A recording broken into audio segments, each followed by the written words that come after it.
Hello everyone! Dear students, this is English grammar, and today we will be talking about subject-verb agreement. A subject is a person or thing about whom the statement is made. Verb is an action word. Today we will be talking about the subject, the object, the verb, and their agreement within a sentence. Subject-verb agreement means that IR is incorrect and IM is correct. In this example, I is the subject, a person or thing about whom the statement is made.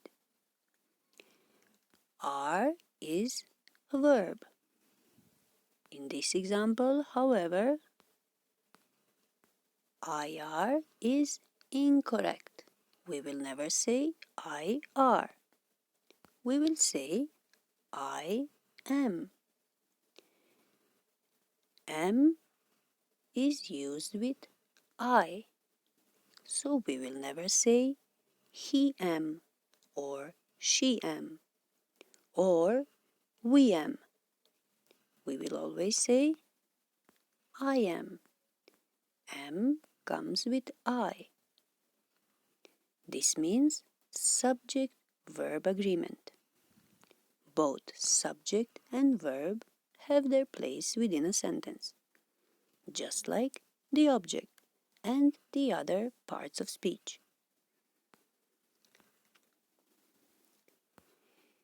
English word order almost always follows V2 construction.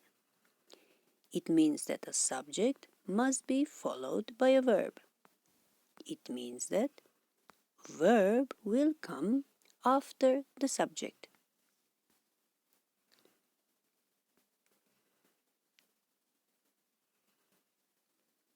This means V2 construction.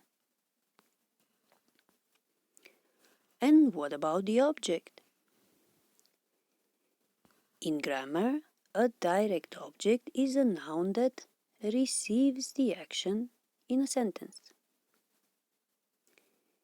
For example, me, him, or us. These are some examples of objects. An object can be a thing or a person. A direct object is a noun that receives the action. Me, for example, is referring to one person. It refers to I. It refers to me. However, me is the object. For example, if we say, they told me, we will not say, they told I. We will say, they told me. In this sentence, they is subject, told is a verb, and me is the object. A direct object is a noun that receives the action. In this case, me is receiving the action of telling. They told me. Another example is him. Him also stands for one person. It refers to he. It refers to masculine gender. For example, we could say, she saw him. She saw him. In this sentence, she is the subject. It means a person about whom the statement is made. This statement is made about her, about she. She is the subject. Saw is a verb to see. She saw him. In this sentence, him is the object. She saw him. He is receiving the action of seeing. Another example is us. Us stands for we. It stands for I and someone else with me. It includes me. We is plural, more than one. Us is the example of object. For example, we could say, she told us. She told us. In this sentence, she is the subject. She is the person about whom the statement is made. Us is the object. Us is receiving the action of telling. She told us. Earlier we spoke about verbs and we said some verbs require an object and some verbs don't require any object. So we spoke about transitive and intransitive verbs. Transitive verbs require an object. Intransitive verbs don't require any object.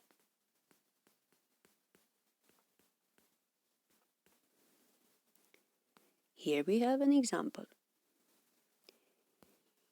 He paints posters. In this sentence, he is the subject. Who or what performs the action of the verb is the subject. The subject is performing the action. In this case, it is painting. We said the subject is a person or a thing about whom the statement is made. A subject can be a thing or a person. Who or what performs the action of the verb is the subject. The subject performs the action.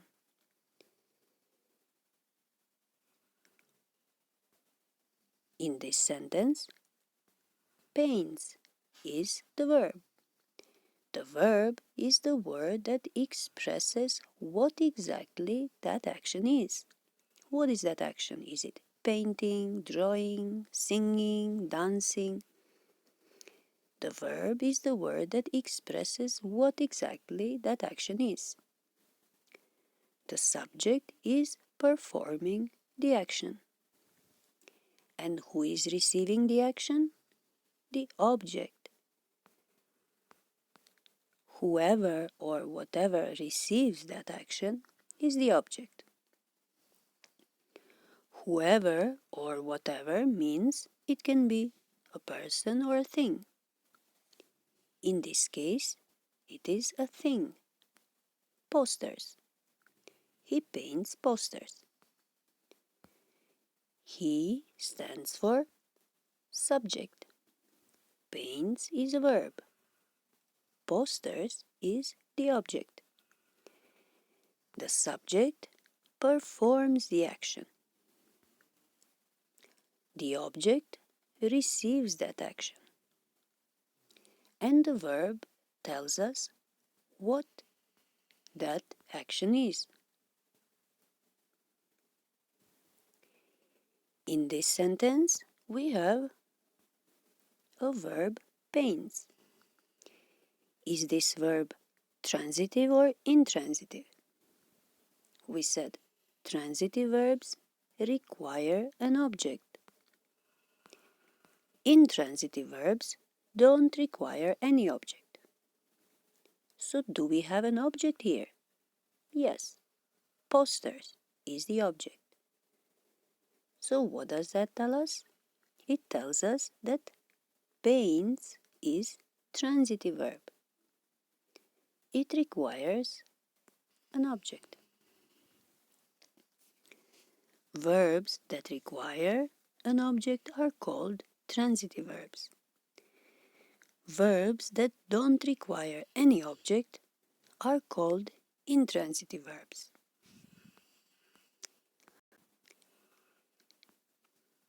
Today we will briefly go through the parts of speech.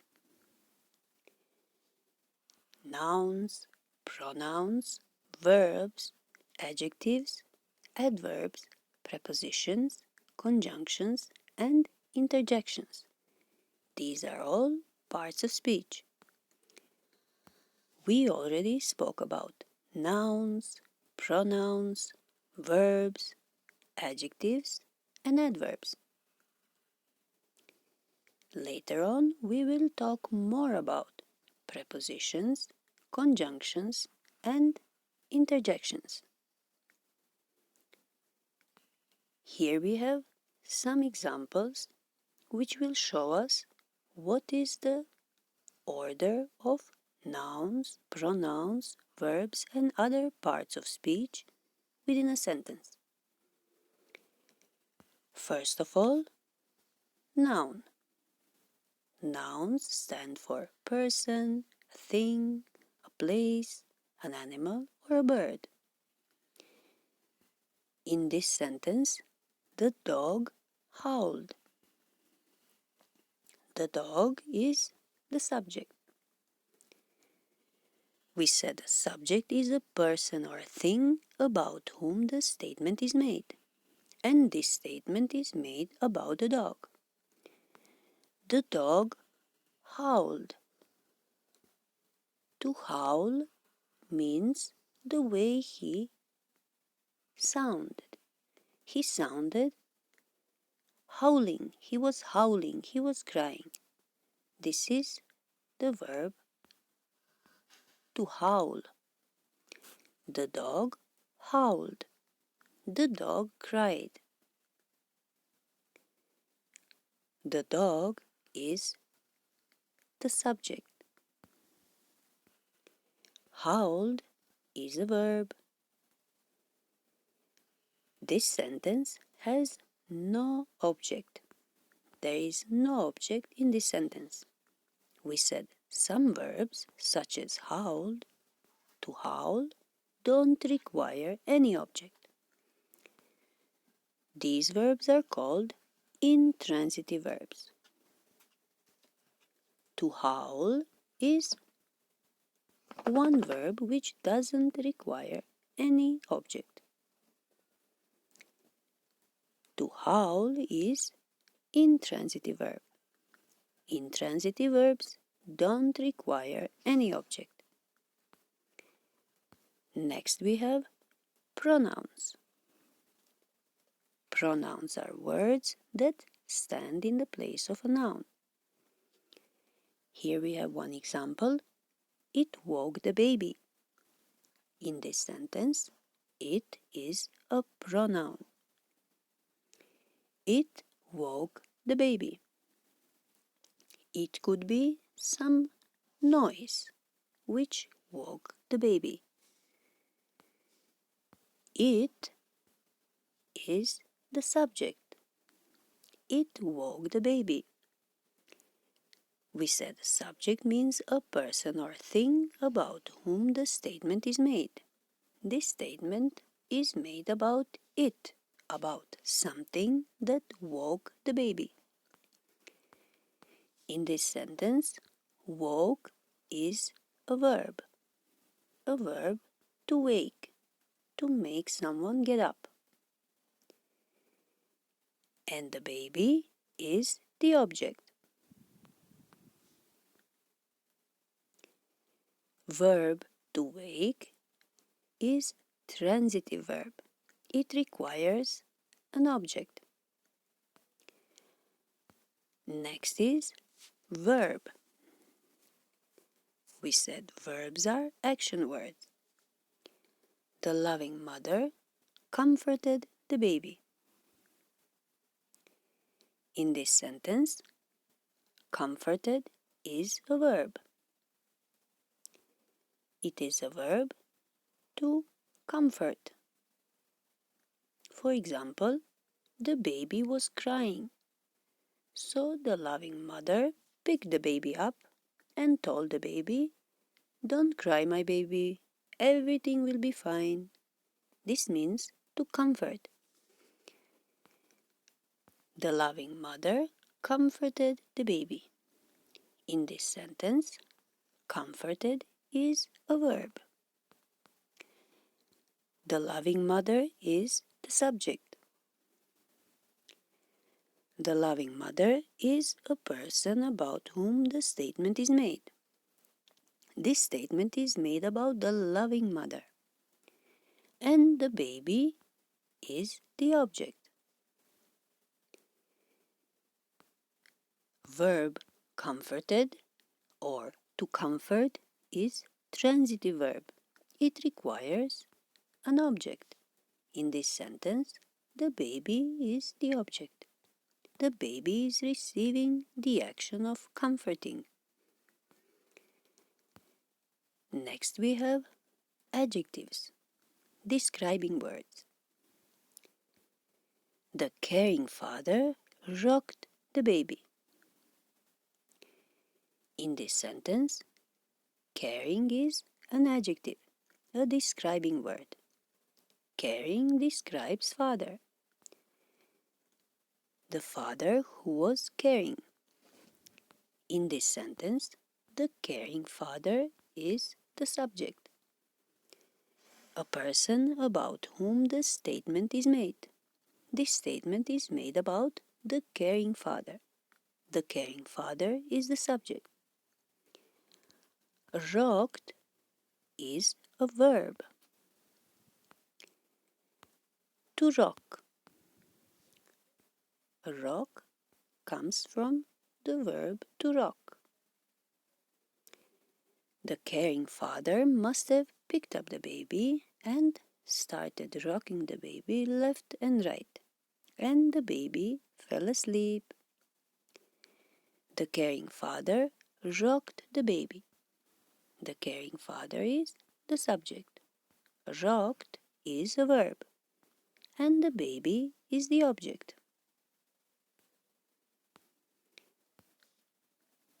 Next we have adverbs. Adverbs describe another adverb, an adjective, or a verb. The dog howled loudly. In this sentence, the dog is the subject. The dog means a person or thing about whom the statement is made. This statement is made about a dog. The dog howled loudly.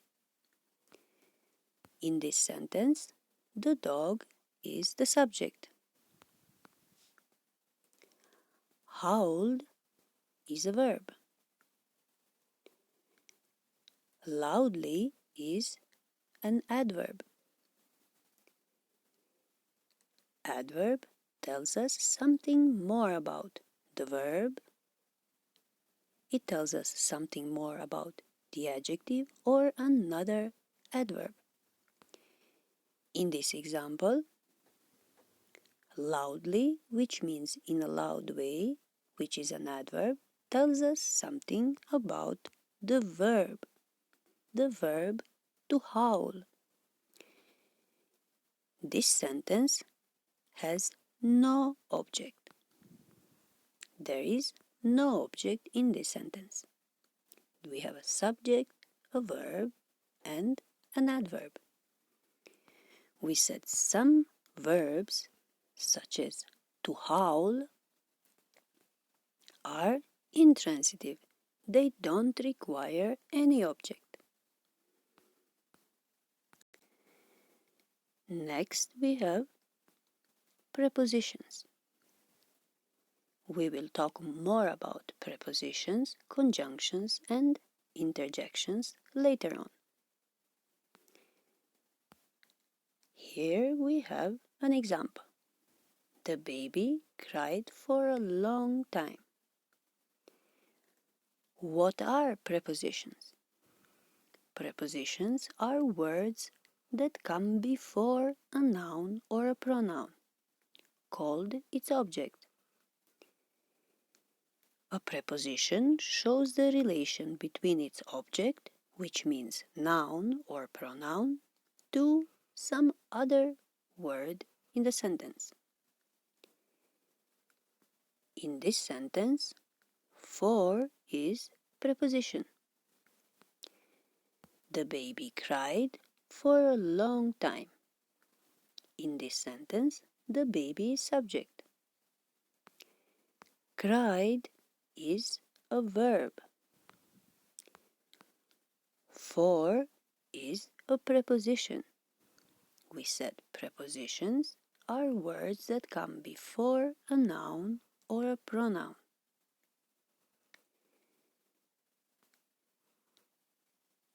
Does this sentence have an object?